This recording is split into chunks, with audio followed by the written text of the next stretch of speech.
E aí pessoal, tudo bem? Aqui Paulo Brainer, só avisando para vocês antes de começar a nossa aula que a vacinação contra a Covid-19 já está disponível para os adolescentes a partir dos 12 anos. Então não fica de fora dessa, pois é importante que todos estejam vacinados. A vacinação acontece todos os dias, de segunda a sexta, a partir das 8 até as 15 horas. Sábados e domingos, das 8 ao meio-dia, lá na quadra da Escola Pereira Carneiro. Os adolescentes que estão na zona rural devem procurar a unidade de saúde mais próxima e fazer o agendamento da vacina, tá? É importante que vá acompanhado de um responsável maior de 18 anos. Então, galera, tá esperando o quê? Vamos juntos combater esse vírus. Atenção, porque vai começar a aula de língua portuguesa. Olá pessoal do 7º ano IEJA 3, como vocês estão? Espero que estejam bem. E hoje estamos aqui para a nossa revisão de recuperação. Espero que nem todos precisaram ficar na recuperação, então prestem bastante atenção, tá? Então vamos para a nossa revisão de recuperação. Os conteúdos que serão abordados na avaliação de recuperação serão formas nominais do verbo, carta do leitor e figuras de linguagem. Então, vamos começar com as formas nominais do verbo, tá? As formas nominais do verbo, elas são 3, que é o infinitivo, o gerúndio e o particípio. São chamadas de nominais pelo fato de desempenhar um papel semelhante dos substantivos, dos adjetivos ou dos advérbios, e sozinhas não serão capazes de expressar os modos e tempos verbais. Então, por isso, utilizamos essas palavras, né, esses verbos aí nas suas formas nominais. Então, nós temos, né, as 3 formas nominais, o infinitivo, o gerúndio e o particípio. O infinitivo, ele expressa a ação em si, como acordar, agradecer, esperar, sorrir, unir, tá? Já o gerúndio, ele expressa o processo da ação. Exemplo, acordando, agradecendo, esperando, sorrindo e unindo. E o particípio, ele expressa o resultado da ação. Acordado, agradecido, esperado, sorrido, unido, tá? Então, observem aí, tá? As finalizações de cada um desses verbos, como acordar, né? A terminação dele. Acordando, né? Acordado. Então, cada um vai expressar algo diferente e sua terminação aí, ela vai apresentar uma nomenclatura diferente. O infinitivo. O infinitivo é o verbo sem conjugação, ou seja, é exatamente como nos referimos a ele, tá? Então, é o verbo na sua forma ali, exatamente como ele é. Essa forma nominal pode estar na primeira conjugação, tá? Quando temos a terminação AR, na segunda conjugação, quando temos a terminação ER, e terceira conjugação, quando temos a terminação IR, tá? Alguns verbos no infinitivo: amar, ser, partir, ir, andar, chegar, tá? Então, as terminações aí em AR, ER e R. No entanto, eu gostava mesmo era de partir, tá? O partir aí é o verbo no infinitivo, né? Na terceira conjugação, a terminação em IR. Esquecer é uma necessidade. Esquecer, tá? Eu tenho aí o verbo na segunda conjugação, tá? O gerúndio, conhecido pela terminação NDO, o gerúndio ele vai indicar uma ação verbal longa de continuidade e pode vir acompanhada de um verbo auxiliar, tá? Então, exemplos: fazendo, amando, andando, chegando, sendo, tá? Então, ele vai dar essa ideia aí de continuidade, tá? Exemplo aqui em frases, tá? Ao longe, o vento vai falando de mim. Falando, aí o verbo falar no gerúndio. Mesmo não sabendo que era amor, sentiam que era bom. Então, sabendo, tá? Também o verbo saber, que se encontra num gerúndio, tá? Indicando aí uma ação verbal mais longa. Então, nós temos aí a formação do gerúndio, tá? Terminação do gerúndio na primeira conjugação, ANDO. Segunda conjugação, ENDO. E terceira conjugação, INDO. Exemplos de verbos no gerúndio. Na primeira conjugação, nós temos andando e estudando. Andando do verbo andar, estudando do verbo estudar. Segunda conjugação, vivendo e lendo, tá? Vivendo vem de viver, lendo do verbo ler. E terceira conjugação, ouvindo e saindo. Ouvindo do verbo ouvir e saindo do verbo sair, tá? A formação do gerúndio de acordo com as três conjugações, tá? E o particípio, terminado em ado e ido. Essa forma nominal traz uma conclusão à ação verbal, ideia de ação concluída, tá? Finalização, e também pode ter flexão em gênero e número, caso seja usada como um adjetivo, tá? Então, pode ser flexionada, ida, idas, ada e adas, tá? Então, vai ser flexionado de acordo com o gênero e o número, tá? Então, suas terminações aí sofrerão alterações, tá? Alguns verbos no particípio: ido, partido, amado, chegado, andado, sido e tido, tá? Então, ideia de ação concluída, de finalização, e observem as terminações desses verbos, tá? Exemplo, é mais fácil amar que ser amado, tá? Amado, particípio. Só de ouvir o vento passar, vale a pena ter nascido, tá? Nascido, também aí o verbo se encontra no particípio. Amado do verbo amar, nascido do verbo nascer, tá? E nós temos o particípio curto, que é chamado de curto ou irregular, e longo ou regular. A maioria dos verbos tem apenas uma forma de particípio. Há, no entanto, alguns verbos que apresentam duas formas para o particípio: o particípio curto, irregular, e o particípio longo, regular. Exemplo de verbos nestas circunstâncias: entregar, tá? Então, do verbo entregar pode ser entregue e entregado. Salvar pode ser salvo e salvado. Pagar, pago ou pagado. Gastar, gasto e gastado, tá? Então, observem aí que eu tenho o curto e o longo.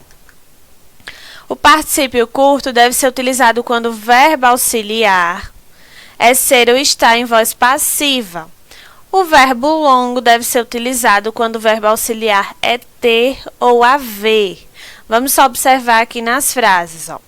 Eu já tinha entregado meu trabalho quando descobri o erro. Eu tenho o particípio longo, tá? O meu trabalho foi entregue ontem. Foi entregue, tá? Particípio curto. Obrigado por ter aceitado o nosso convite, tá? Obrigado por ter aceitado, particípio longo. O convite foi aceito com todo prazer. Se foi aceito, aí já vai ser o particípio curto. Eu já houvera pagado quando me exigiram novo pagamento. Então, particípio longo. E o bilhete estava pago quando me exigiram novo pagamento. Particípio curto, tá? Então, observem que os verbos auxiliares aí, juntamente com com os verbos principais, né? Tinha, auxiliar, entregado, né, principal. Então, a junção aí desses dois verbos vai dar a ideia de curto ou longo, a depender do verbo, né? Se for ser ou estar, vai ser curto. Se for o ter ou haver auxiliando, vai ser um particípio longo. Então, na tirinha aqui nós podemos observar, né, o uso das formas nominais do verbo. Você sabe o que há de errado com sua mãe? Não. No entanto, ela foi ao médico hoje. Eu adoraria, se não... O quê? Você não acha que ela está esperando um bebê? Acha? Um bebê? Por que ela iria querer outra criança? Ela já tem a mim. Sim, ela deve ter aprendido a lição. Então, observem aí que nessa tirinha nós temos o infinitivo querer, tá? Que está na segunda conjugação.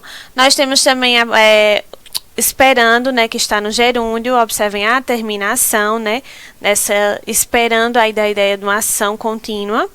E o particípio aprendido, que dá a ideia de ação concluída, tá? Então, nós temos aí nessa tirinha as 3 formas nominais do verbo. E vamos para o nosso próximo conteúdo, que é carta do leitor, tá? É um gênero textual, tá? Bastante conhecido, talvez pelo nome vocês não se recordem na hora. Nós já estudamos, né? Mas aí vocês vão ver que é um gênero textual bem utilizado e bem fácil de encontrarmos.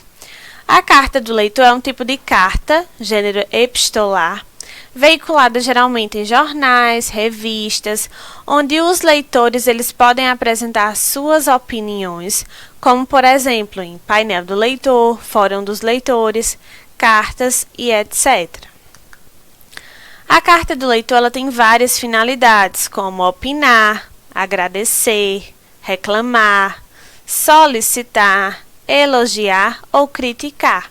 Tá? Então, o leitor, né, ele vai escrever esse texto falando a respeito daquela obra, daquela revista, daquela matéria, ao qual ele assistiu, ao qual ele leu, tá? Então, ele vai trazer sua opinião, vai agradecer pelo conteúdo, ou trazer uma reclamação, elogiar, criticar. Então, tem várias finalidades, tá? Possui uma função relevante para os meios de comunicação, de modo que a carta do leitor ela assegura uma resposta, é um feedback de seus leitores, tá? Então, é importante, né, para uma revista, para um autor, né, ele vê o que os leitores estão achando da sua obra, do seu material, né? Então, é bem interessante essa questão desse feedback. É um importante instrumento de comunicação, cujo leitor pode interagir com o meio de comunicação, expondo assim seu ponto de vista, seja sobre uma notícia, uma reportagem, uma pesquisa ou sobre qualquer outro assunto da atualidade. Desse modo, devemos lembrar que a carta do leitor ela vai possuir um remetente, que é o emissor ou locutor, e um destinatário, que é o receptor ou interlocutor. Antes de ser publicada, ela vai passar por uma equipe de revisão, né? O leitor ele vai enviar esse texto, porém ela vai passar por uma revisão antes de ser publicada, tá? Então, vai ser adaptada, corrigir possíveis erros, tá?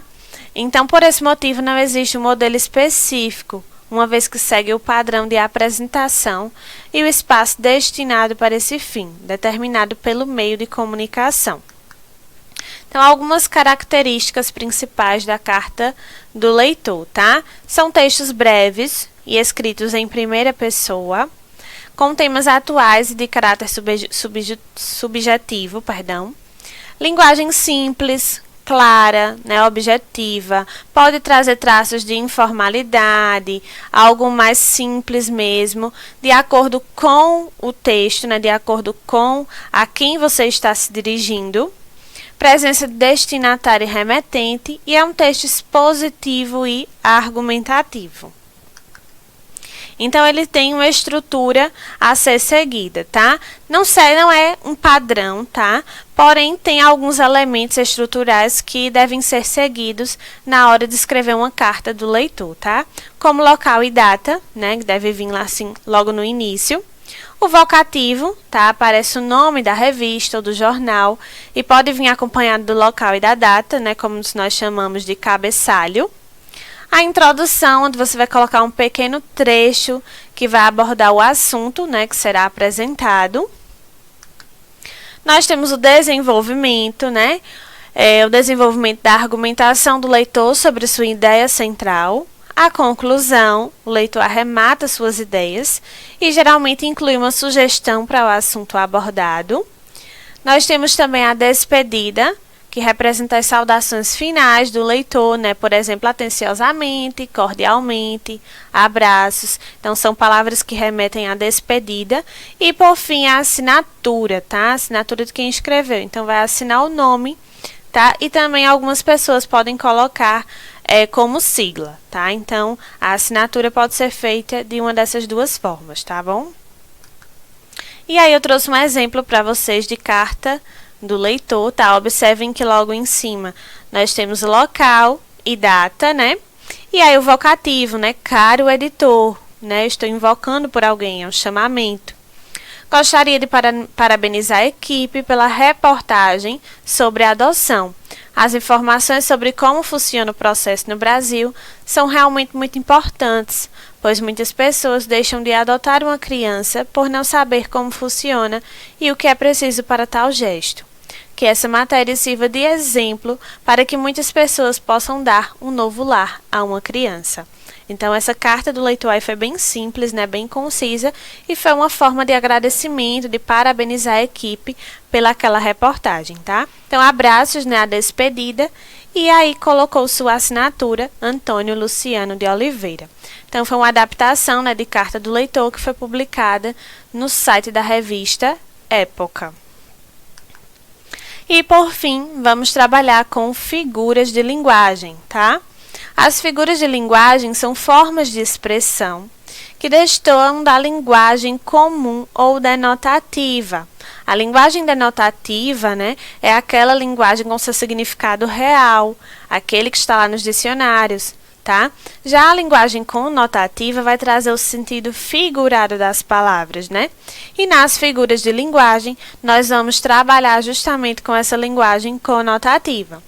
Elas dão ao texto um significado que vai além do sentido literal, tá? Ela permite várias significações da palavra dentro de um enunciado. Então, por exemplo, na frase, Fabiano tem muita cara de pau em aparecer aqui, depois de tudo o que ele fez. Essa expressão, né, cara de pau, indica o quê? Quando nós dizemos que uma pessoa é cara de pau? Que ele não tem vergonha na cara, né? Eu não quis dizer que a cara dele era de madeira, né? Eu quis dizer que ele não tinha vergonha na cara. Então, eu utilizei essa palavra no sentido conotativo, no sentido figurado, e não no seu sentido real, denotativo. Exemplo, a pedra chorou de tristeza. Nesse exemplo, o sentido denotativo, né, original, era se a pedra realmente tivesse chorado, tivesse vertido lágrimas de seus olhos, né, porque estava triste. Porém, a gente sabe que as pedras elas não têm olhos, né, e, portanto, elas não podem chorar. Então, observem aí que eu utilizei em uma linguagem conotativa, né? Eu quis obter um outro sentido a essa expressão, né? Desse modo, o fato de a pedra chorar mostra o quanto determinada situação é triste. É tão triste que até uma pedra poderia chorar, tá? Então, observem aí que eu trouxe uma personificação, né? Eu trouxe uma característica humana a um ser, né, que não tem vida, a um ser que é incapaz de chorar, tá? De sentir tristeza. E aí eu trouxe para vocês algumas das figuras de linguagem, tá? Nós trabalhamos mais outras na nossa aula sobre figuras de linguagem. Porém, na revisão de hoje, eu tentei resumir o máximo, tá? E coloquei as principais que irei abordar na avaliação de vocês de recuperação, tá? Então, não vamos ver todas aqui, porém, vocês sabem que existem outras, tá? Então, nós vamos trabalhar com a metonímia, tá? A metonímia é a transposição de significados, considerando uma parte pelo todo, o autor pela obra, tá? A marca pelo produto. Por exemplo, costumava ler Shakespeare, costumava ler as obras de Shakespeare. Então, ao invés de falar costumava ler as obras de Shakespeare, eu simplesmente falei costumava ler Shakespeare, tá? Então, eu troquei aí uma parte, coloquei uma parte pelo todo. Exemplo, Manhã pediu Bombril, eu levei a Solan, ela brigou comigo. Na verdade, tanto Bombril como a Solan estamos tratando da esponja de aço, né? E aí, observem que ele não utilizou o nome do produto, utilizou o nome da marca, tá? Então, a marca pelo produto, tá? Então, é o exemplo de metonímia. Então, tem vários exemplos aqui que eu trouxe para vocês, para ficar mais exemplificado, tá? Tem o exemplo do Bombril em vez de esponja de aço, do leite moça ao invés de leite condensado, da maisena ao invés do amido de milho, né? Do Danone em vez do iogurte, Havaianas em vez de chinelo de dedo, tá?